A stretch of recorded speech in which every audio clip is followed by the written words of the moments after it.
Hello, I'm Sebastian. Welcome to 9 Trees podcast. Today, I will summarize and review the book. Chokepoints, American Power in the Age of Economic Warfare by Edward Fishman examines how the United States has increasingly relied on economic tools, rather than traditional military force, to pursue national security goals. The book frames modern statecraft around control of critical nodes in the global economy such as payment networks, high-end technologies, shipping routes, and commodity markets that can be used to pressure rivals and deter aggression. Fishman, a former U.S. government official involved in sanctions policy, explores how measures like financial sanctions, export controls, and investment restrictions moved from niche instruments into central pillars of American strategy. The narrative situates these tactics within major geopolitical confrontations, including Iran, Russia, and strategic competition with China, while also highlighting the unintended consequences of weaponizing interdependence. By focusing on how chokepoints function and how adversaries adapt, the book offers a grounded guide to the mechanics, promises, and risks of economic warfare in a deeply connected world. I will give you key takeaways from this book. Firstly, economic warfare becomes core U.S. strategy. A central theme is the shift from using sanctions as symbolic punishment to treating economic coercion as a primary tool of power. The book traces how U.S. influence over global finance and trade architecture made it possible to impose costs at scale without deploying troops. It explains why this approach gained appeal after costly military interventions and amid rising great power competition.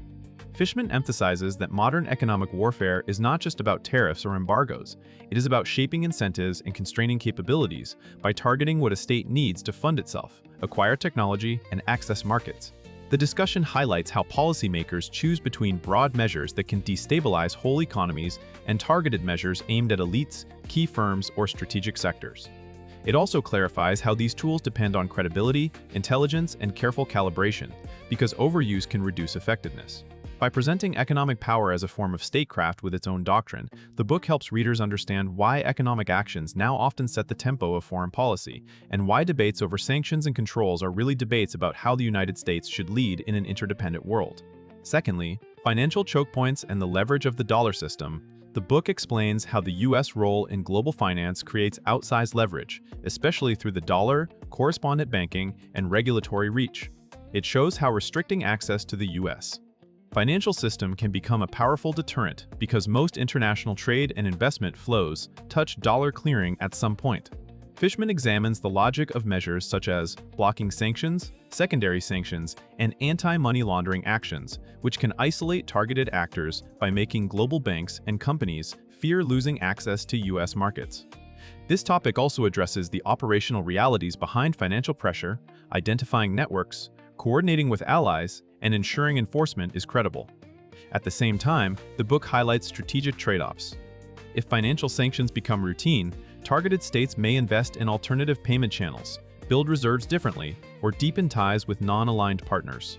The reader gains insight into why even effective sanctions can produce long-term costs, including fragmentation of financial networks and reduced cooperation with allies if measures are seen as extraterritorial. The takeaway is that dollar-based leverage is real, but not limitless, and it must be managed as a strategic asset rather than a default response. Thirdly, technology controls and the fight over supply chains. Another major topic is how competition increasingly centers on technology and the supply chains that produce it. Fishman discusses export controls, entity listings, and investment screening as tools designed to slow an adversary's military modernization and industrial upgrading. The book frames advanced semiconductors, manufacturing equipment, and data-related technologies as critical chokepoints because a small number of firms and countries control key stages of production. It explains why restricting access to these nodes can have compounding effects, limiting not only what a rival can buy today, but also what it can design and manufacture tomorrow. The narrative also underscores the complexity of technology measures compared to classic sanctions. Controls require technical precision, close work with industry, and alignment with allies who hold complementary capabilities. Poorly designed restrictions can backfire by incentivizing domestic substitution, pushing business to competitors, or undermining innovation at home. The book also addresses the political economy of these decisions, since governments must balance national security with the cost imposed on their own firms and consumers. Readers come away with a clearer view of why supply chain security is now a strategic concern and why technology policy has become inseparable from geopolitics. Fourthly, energy and commodity choke points in conflicts with Iran and Russia. Fishman uses prominent cases to show how energy markets function as choke points and why commodity pressure can be both potent and risky. The book explores how restrictions on oil exports, shipping, insurance, and revenue collection have been used to constrain states that rely on resource income. It explains how measures aimed at Iran's oil sales and Russia's energy earnings illustrate different strategies. Sometimes the goal is to reduce volume. Other times it is to reduce revenue while keeping markets supplied to avoid global price spikes. This topic highlights the importance of coalition building because energy sanctions are hardest to enforce without buy-in from major consumers, trading hubs, and maritime services. The book also shows how targeted states adapt through rerouting shipments, using opaque intermediaries, offering discounts, or developing alternative logistics. These dynamics reveal that economic warfare interacts with market realities and that poorly timed actions can hurt allies and domestic consumers through inflation and volatility. By analyzing energy coercion as a contest between enforcement and evasion, the book helps readers understand why commodity choke points require constant adjustment, detailed monitoring, and realistic expectations about what economic pressure can achieve. Lastly, limits, blowback, and a framework for smarter coercion. The book does not treat economic warfare as a silver bullet. Instead, it stresses limits and unintended consequences.